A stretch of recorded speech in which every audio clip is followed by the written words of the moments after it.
mama yake matusi mazito ya nguoni, ndipo alifahamu kweli baba yake amekusudia kumuua Daudi.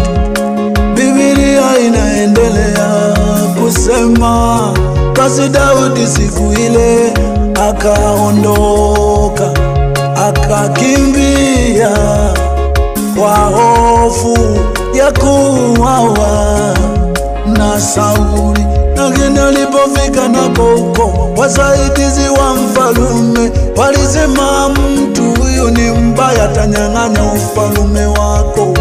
Daudi akaona nako anaelekea kuuawa, akajibadilisha na kuwa kama kichaa, akakuna ndevu zake, akaacha mate yanamudondoka, mpaka Akishi alipomuona kama kichaa. Akishi akasema, unaniambiaje kichaa kama huyu atachukua ufalume wangu? Niondoleni hapa, ananiletea kinyaa. Daudi akapona kwa njia hiyo. Hatari zote hizo zilimfanya Daudi aone uwezekano wa kuwa hai haupo. Wakati huo alihitaji kuwepo kwa marafiki wenye nguvu, lakini kwa bahati mbaya waliomwendea ni wenye madeni na wenye uchungu mioyoni mwao.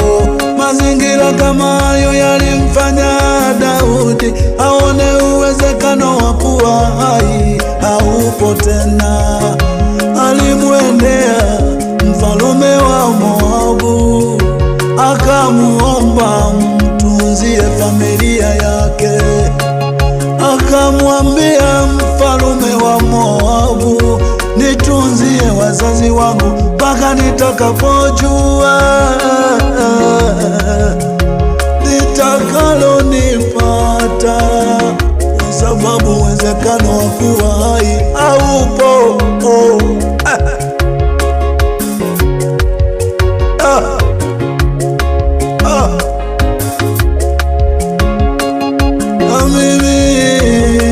Walilivyo nasema, Mungu wewe wajua maisha ya mke wangu, wewe Mungu wajua mustakabali wa waumini wangu, wewe Mungu wajua.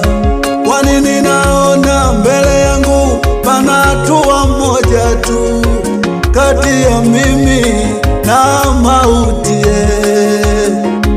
Sauli amenitesa na bado ananiwinda. Mungu, uwezekano wa kuwa hai umebaki wako mwenyewe.